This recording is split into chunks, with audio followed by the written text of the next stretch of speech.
అందరికి నమస్కారం. నేను మీ Ashok Kumar. Welcome to our channel. Jayamangala Venkataramana YCP MLC అతను ఇవాళ రాజీనామా చేశాడు. ఎమ్మెల్సీతో పాటు వైసీపీ పార్టీకి అదే విధంగా ఆ సభ్యత్వానికి కూడా రాజీనామా చేసి అవతల పారేశాడు. పార్టీ కూడా లేఖ రాశాడు గట్టిగా. వివరాల్లోకి వెళ్తే మనం చూస్తూనే ఉన్నాం, రోజుకు ఒక స్కామ్. 3 రోజుల కిందట 108, 104 వాహనాలు అంబులెన్స్కి సంబంధించిన ఒక పెద్ద స్కామ్. నిన్న చూస్తే సాక్షాత్ ముఖ్యమంత్రి స్థాయిలో 1750 కోట్లు లంచానికి బలిపడిన రోజుకు ఒక స్కామ్. అదేవిధంగా 1000 కోట్ల రూపాయలు గ్రామ వాలంటీర్లకు జీతాలు ఇచ్చిన దాంట్లో 1000 కోట్ల రూపాయల స్కామ్. ఇట్లా రోజుకు ఒక స్కామ్ చూసి ఆ ఉండే 11 మంది ఎమ్మెల్యేలలో ఒక ఎమ్మెల్యే సాక్షాత్ వైసీపీ అధినేత కావచ్చు, మిగిలిన 10 మంది కూడా ఎలాగో అసెంబ్లీకి రాలేరు. ఎట్ట తిరిగి అంటే ఆ నియోజకవర్గాలకు పోతే ఆ ప్రజలు కొట్టే పరిస్థితి ఉన్నది. వాళ్ళ అధినేతను అడిగితే మీరు పోతే నన్ను ఎర్రగొడతారు, దయచేసి మీరు పోవద్దని చెప్పి ఆ ఎమ్మెల్యేలను కూడా బానీలా ఆయన పోవట్ల. ఇదే కోవలో ఎమ్మెల్సీలు కూడా వాళ్ళకి అధికారం ఉన్నప్పుడు ఏది చేయలేకపోయినారు.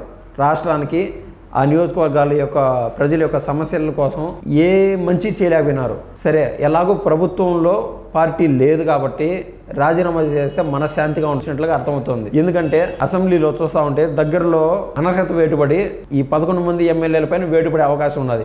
అక్కడ ఎలక్షన్స్ మరీ రావచ్చు. ఇదే కోవలో ఎమ్మెల్సీలు కూడా అట్టే నిర్ణయించుకుంటున్నారు. ఇప్పుడు ఎమ్మెల్యే కోటాలో ఎమ్మెల్సీ అయినటువంటి జయమంగళ వెంకటరమణ రాజీనామా చేశాడు. ఆయనకి ఇంకా టర్మ్ ఉన్నది, ఇంకా 2.5 years దాకా టర్మ్ ఉంది. ఎందుకు రాజీనామా చేశాడు?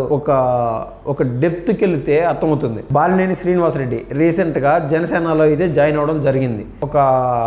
అంతో ఇంతో ఎప్పటి నుంచో ఒక భారీ పరిచయాలు గల బాలినేని శ్రీనివాసరెడ్డి గారు ఊరికే ఉండే పరిస్థితి అయితే కాదు. కాబట్టి అతనికి ఇన్స్టెంట్గా ఒక పదవి అనేది బై డిఫాల్ట్గా అవసరం. అందుకోసం అతని కోసం జయమంగళ వెంకటరమణ అయితే త్యాగం చేయడం జరుగుతోంది మనకు అందుతున్న విశ్వసనీయ సమాచారం మేరకు. తద్వారా జయమంగళ వెంకటరమణ సాగు తప్పి కన్ను లొట్టమన్నట్టు వద్దురా స్వామి బతుకుంటే చాలు, బతుకు జీవుడు అని చెప్పి ఎమ్మెల్సీని 2.5 సంవత్సరం పైన ఉండే ఎమ్మెల్సీని వదులుకొని మరీ రిజైన్ చేశాడంటే మనకు అక్కడ అర్థం అవుతుంది ఆ ఎమ్మెల్సీకి ఏ పార్టీ నుంచి ఎమ్మెల్సీకి అయినామో ఆ పార్టీకి విలువ లేదు, పదవి లేకున్నా పర్లేదు, ప్రశాంతత ఉంటే చాలు అని వైసీపీ వాళ్ళు ఫిక్స్ అయినట్టుగా అర్థమవుతుంది. సాక్షాత్ ఎమ్మెల్యేలు కావచ్చు, ఎమ్మెల్సీలు కావచ్చు. ఇది ఇవాల్టి కరెంట్ అప్డేట్. థ్యాంక్ యూ అండి.